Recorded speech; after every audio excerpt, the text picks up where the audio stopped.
Yeah, I'm not sure if I need an introduction. I think most people know me already. If not, I'm Binia and I'm a postdoc with Tom. And I normally work on population genetics of different vertebrate species and also done a lot of eDNA stuff in the past, but that's not what I want to talk about today. This is actually another thing I do for the section. And some of you might be familiar with some of the artwork I've done in the last few years, mainly for Tom. Which is this, some of the cover images I published. And yeah, this is a passion of mine. So I also illustrate a lot. And since this came up in that annual DNRF meeting that we had, Stina approached me and asked if I can just chat a little bit about the work I've done and also how this may be useful for some of you, how we can incorporate visual aids in our academic work and why you should all do it and why it's beneficial. Yeah, so obviously using art in science is nothing new, really. There's always been scientific illustrations around, but of course it had a different purpose back then. So it was mainly to describe species. This, of course, before photography and before fancy 3D models and all of that, and also played a huge role, of course, in medicine for all this anatomic parts that needed a description and for people to teach, and of course. But it also has another purpose, which is just it's pretty and it kind of catches your eye immediately. And that's kind of what I want to talk about. So it's a nice tool to draw the attention of someone into it and then associate an image, maybe even with your work. And that's what you kind of want to do.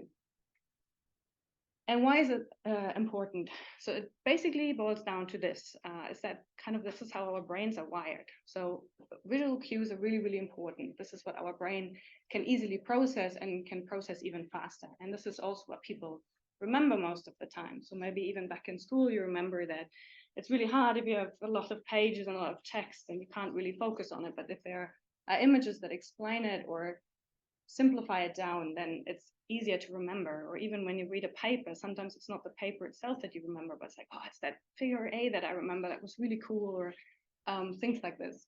So this is something you should always keep in mind, also when you do outreach. And speaking of outreach, since this is something that obviously is a topic we're more and more becoming aware of, that this is important, it's also important to reach a broader audience, also a non-scientific audience. Visual cues is so important because of what I just mentioned before. So there are lots of studies on this already, and they've shown that you do actually get more views if you use visual aids with your tweets, for instance. And I refuse to say X, by the way. I'll just keep Twitter and tweets. And so yeah, so they're way more likely to get shared, right? And that's really important. There was this one study I really liked that actually went into detail and compared what if you use, if you treat about your paper, what if you use a visual abstract compared to if you don't, right? And you can see that it's way more effective, significantly more effective. You read a lot more people with it, a lot of people will retweet it more, and are even more likely, which is the bottom line of this, to go and click on your paper and actually read it. So please, please always think about that, not just, in the evening, quick tweet and just write something about, think about what could you do that people, that can spark interest and that people want to see, and then actually make them more likely to share the information.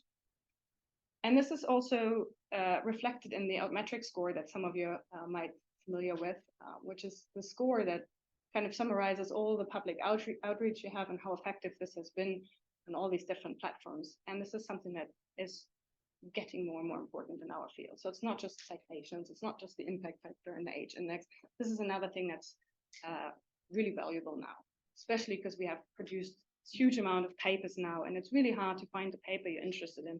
And I'm sure most people, I assume most people here, use Twitter or X and screen through it, and then they see something that they're interested in, and that's kind of how you share the information, how you actually find papers, not just old school on Google Scholar. So we had this previous motto, of course, which was publish or perish. So pump out all these papers, and it's really, really important. But to increase the pressure nowadays, you also need to think of being visible, or you might vanish as well. So it's all nice if you do all this fancy research, but then no one will actually be interested in it. And it's really important nowadays to also catch the interest, newspapers and other outlets there to talk about your research. Also, if it's research, for instance, like conservation, genetics or genomics, where you actually want to have an impact, you want people to care about the work that you're doing.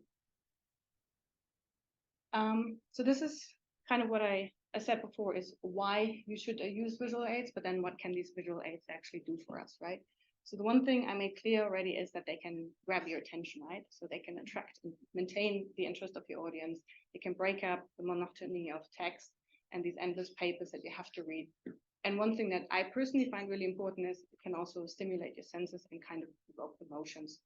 And I just want to show this with one of my examples, which is this recent cover image that I've done for our Black Rhinoceros paper at MBE.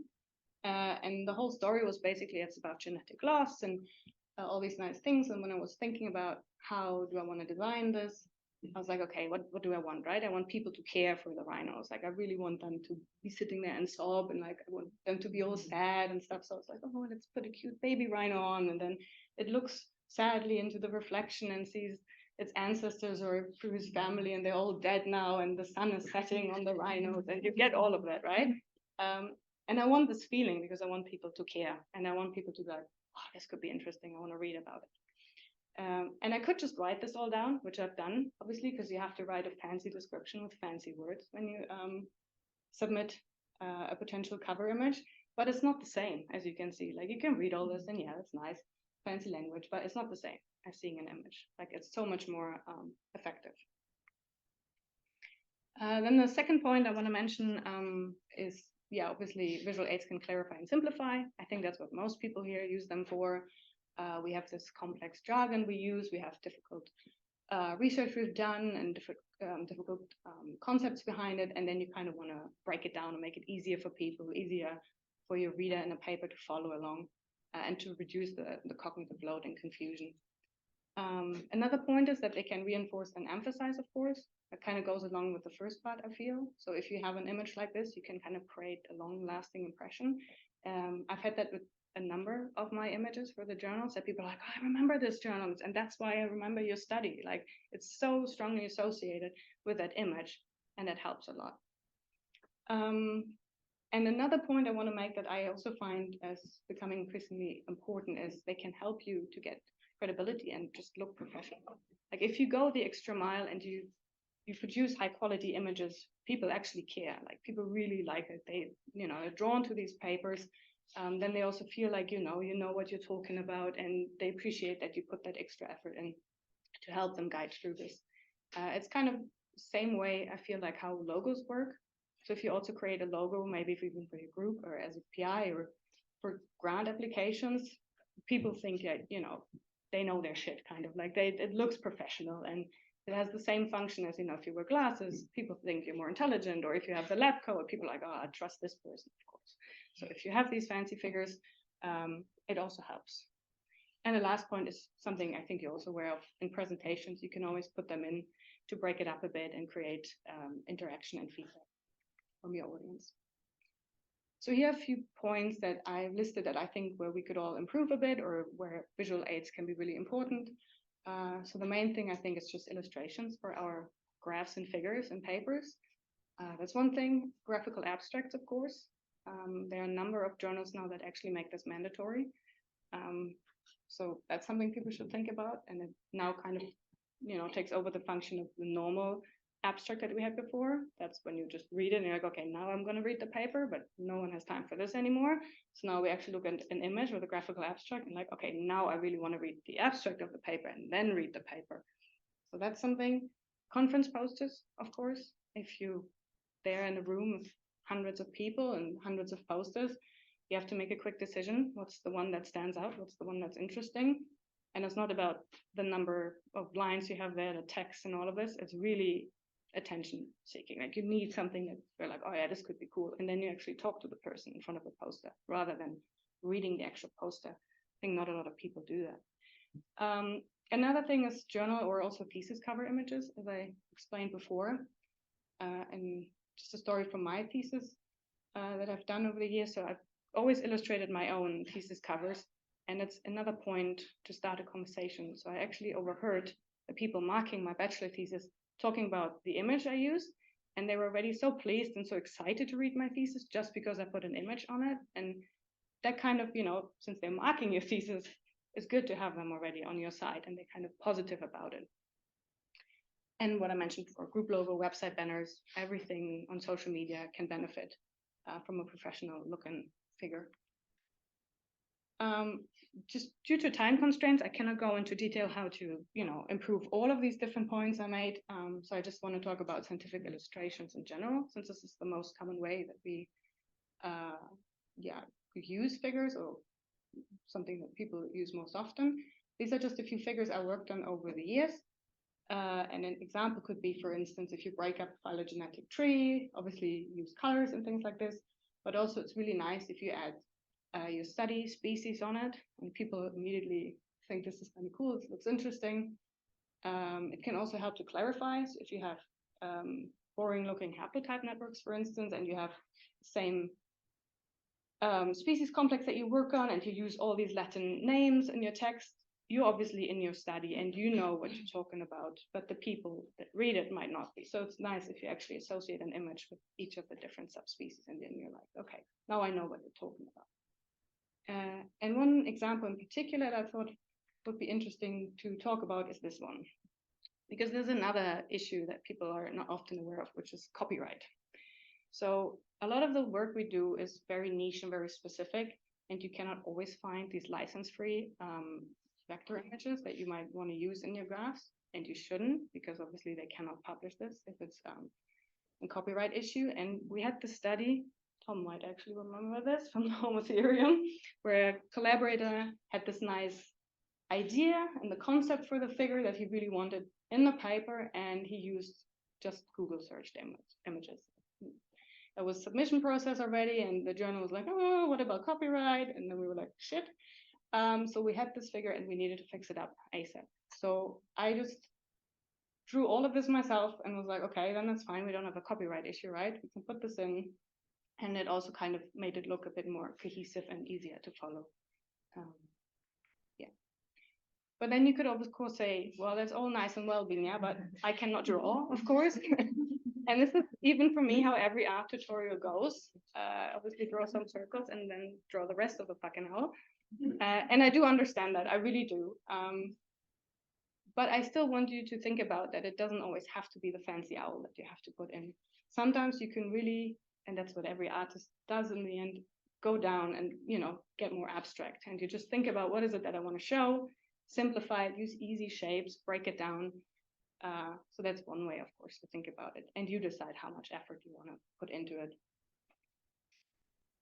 And there are also really cool tools out there. Unfortunately, they're not free. So my favorite one is BioRender, actually.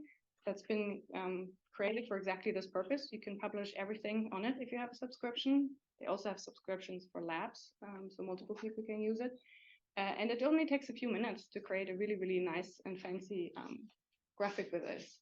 And what I also really like, and what's cool about it, is you can, of course, share them with your group members, right?